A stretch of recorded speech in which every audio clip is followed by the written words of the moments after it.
Hello friends, स्वागत है आपका हमारे यूट्यूब चैनल RSR स्टडी में। आज हम बात करने वाले कक्षा 10 के गणित की प्रश्नावली 1.3 के बारे में। तो वीडियो स्टार्ट करने से पहले यदि आप हमारे चैनल पर नए हैं तो वीडियो को लाइक करें, चैनल को सब्सक्राइब करें और नोटिफिकेशन में बेल आइकन भी दबा लें ताकि आपको आने वाली वीडियो का अपडेट सबसे पहले मिल जाए। तो फ्रेंड्स, प्रश्नावली 1.3 स्टार्ट करने से पहले आपको एक दो चीज़ें पता होनी चाहिए, जैसे कि परिमेय संख्या किसे कहते हैं। परिमेय संख्या किसे कहते हैं? परिमेय संख्या वे संख्याएं जिन्हें P/Q के रूप में लिख सकते हैं परिमेय संख्या कहलाती है। कोई भी ऐसी संख्या जिसे P/Q के रूप में लिखा जा सके वह परिमेय संख्या होती है। और Q नॉट इक्वल 0, Q कभी भी 0 नहीं होना चाहिए, मतलब नीचे वाली संख्या 0 नहीं होनी चाहिए। अब देखिए 3 एक परिमेय संख्या है क्योंकि इसके नीचे हम 1 लिख सकते हैं, तो P/Q हो गया। इस हिसाब से यदि कोई किसी संख्या के नीचे कुछ है नहीं तो उसके नीचे 1 लिख के इसे P/Q में लिखा जा सकता है। देखिए 0 के नीचे भी हम 1 लिख सकते हैं, तो ये भी Q 0, नीचे वाली संख्या 0 नहीं होनी चाहिए, ऊपर वाली 0 हो सकती है, इसीलिए P/Q, इसलिए 0 भी एक परिमेय संख्या है। अब नोट, सभी प्राकृत संख्याएं, सभी पूर्ण संख्याएं, सभी पूर्णांक संख्याएं, ये सभी परिमेय संख्या होती है। अब बात करते हैं अपरिमेय संख्या। तो वे संख्याएं जिन्हें P/Q के रूप में नहीं लिख सकते अपरिमेय संख्या कहलाती है। इसमें भी Q नॉट इक्वल 0, कभी Q 0 नहीं होना चाहिए। तो इसमें सबसे इंपॉर्टेंट तो यही है कि जो अंडर रूट की जितनी भी संख्याएं होती है ना, अंडर रूट की, √2, √3, √5, 1/√2, 1/√5, ये सभी संख्याएं अपरिमेय संख्या ही होती है। और एक इम्पॉर्टेंट है पाई हमेशा अपरिमेय संख्या होती है, ये हमें याद रखनी है। तो चलिए अब प्रश्नावली स्टार्ट करते हैं। प्रश्नावली में सबसे पहले हमें यही करना है कि सिद्ध कीजिए कि √5 एक अपरिमेय संख्या है। तो कोई भी क्वेश्चन आ सकता है, √5 आ सकता है, √3 आ सकता है, √2 आ सकता है, √10 आ सकता है। हमें सिद्ध करना होगी। हमें पता है कि अंडर रूट की संख्याएं अपरिमेय होती है, तो इन्हें क्या सिद्ध करने का एक सीधा सा सीक्वेंस है, सीधा सा तरीका है, वही सभी क्वेश्चनों में लागू होता है। तो मैं √5 करके दिखा देता हूँ। बाकी यदि कोई भी संख्या आती है, √3 आए, √7 आए एग्जाम के अंदर, तो आपको सिर्फ इस 5 की जगह जो आंसर में 5 है उसकी जगह जो दिया हो, 3 दिया हो तो 3 लिख लेना, 7 दिया हो तो 7 लिख लेना और क्वेश्चन आपका कंप्लीट हो जाएगा। तो चलिए स्टार्ट करते हैं। हमें सिद्ध करना है कि सिद्ध कीजिए कि √5 एक अपरिमेय संख्या है। तो हम सबसे पहले लिखते हैं, माना √5 एक परिमेय संख्या है। ये एक तरीका है इस क्वेश्चन को सॉल्व करने का। तो आप देखो, सीधा अपरिमेय करना था, लेकिन हमें मान लिया कि एक √5 एक परिमेय संख्या है। अब आपने यहाँ पहले पढ़ाया कि परिमेय संख्या क्या होती है, जिसे P/Q के रूप में लिख सकते हैं। इसका मतलब हम √5 को भी क्या लिख सकते हैं, P/Q के रूप में। P/Q, या फिर मान लेते हैं कि इसलिए हम इसको √5 बराबर हम लिख दें A/B, लिख दिया A/B।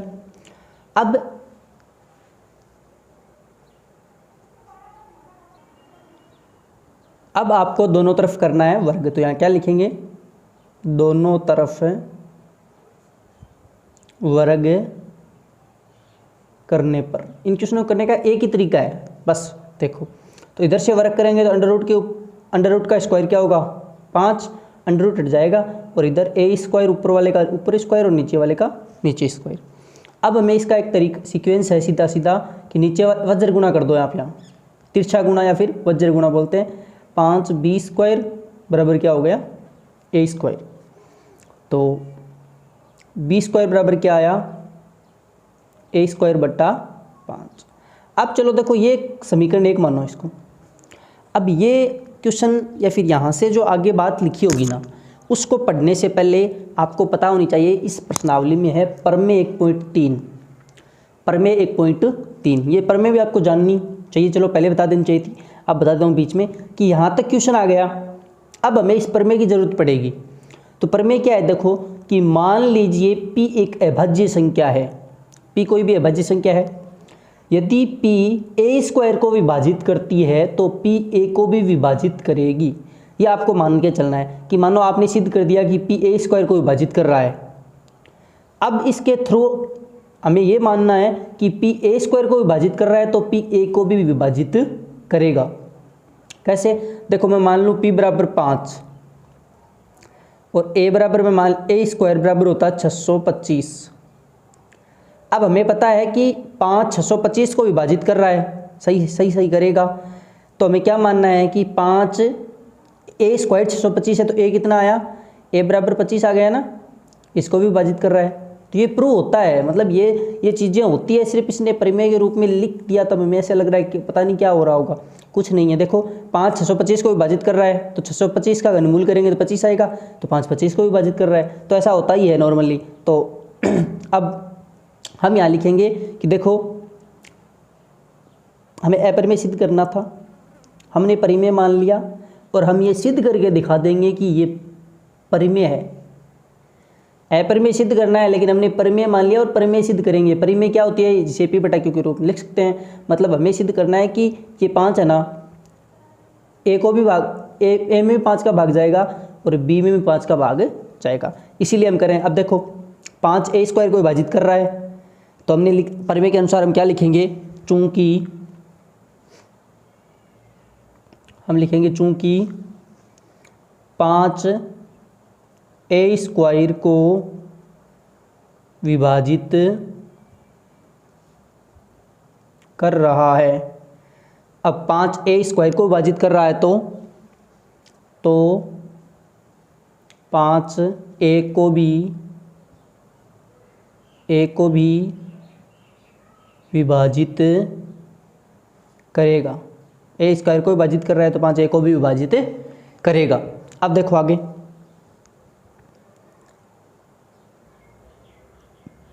अब इसको आगे वज्र गुणा करने पर हो जाएगा 5 B स्क्वायर बराबर A स्क्वायर। तो हमने A को तो विभाजित कर दिया, अब हमें ये भी विभाजित करना है कि 5 B को भी विभाजित कर रहा है, इसलिए हमने एक बाहर से चीज़ करनी होगी। अब मानना, हम मान लेते हैं कि A बराबर है 5C। A बराबर कितना है, 5C। तो A की जगह 5B स्क्वायर की जगह 5B स्क्वायर, A की जगह हम रखेंगे 5C और ऊपर हो जाएगा इसके स्क्वायर, तो इधर हो गया 5B स्क्वायर, इधर 25C स्क्वायर। तो देखो 5 से कैंसिल, तो B स्क्वायर बराबर क्या आया, B स्क्वायर बट्टा 5 बराबर आ गया C स्क्वायर। अब देखिए यहीं चूंकि 5 B स्क्वायर को विभाजित कर रहा है तो परिमेय के अनुसार हमें मानना पड़ेगा कि 5 B स्क्वायर को विभाजित कर रहा है तो 5 B को भी विभाजित करेगा। तो हम लिख देंगे चूंकि 5 B स्क्वायर को विभाजित कर रहा है तो 5 B को भी विभाजित करेगा। अब देखो 5 B को भी विभाजित कर रहा है और अभी पहले हमने सिद्ध किया था 5 A को भी विभाजित कर रहा है। इसका मतलब A और B दोनों का गुणनखंड कौन है, 5। यदि दोनों में भाग जा रहा है तो दोनों क्या हुआ, गुणनखंड। तो हम लिख देंगे अतः है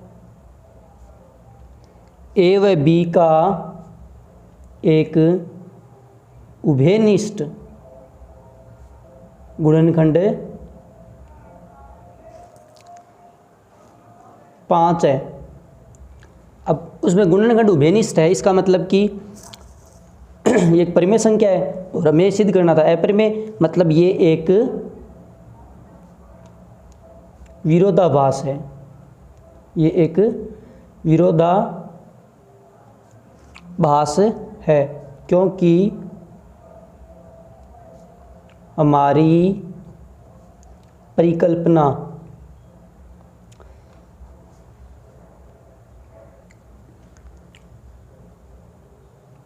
हमने कल्पना की थी ना कि √5 एक परिमेय संख्या है, तो हमारी परिकल्पना गलत है क्योंकि √5 तो एक अपरिमेय संख्या है। हमारी परिकल्पना के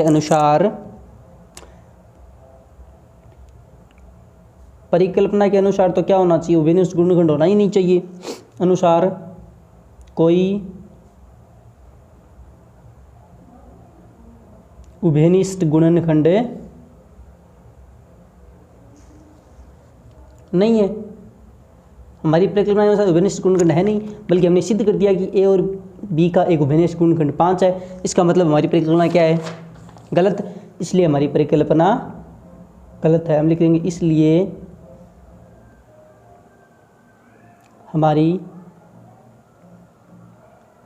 परिकल्पना गलत है। परिकल्पना गलत है, इसको अतः √5 एक अपरिमेय संख्या।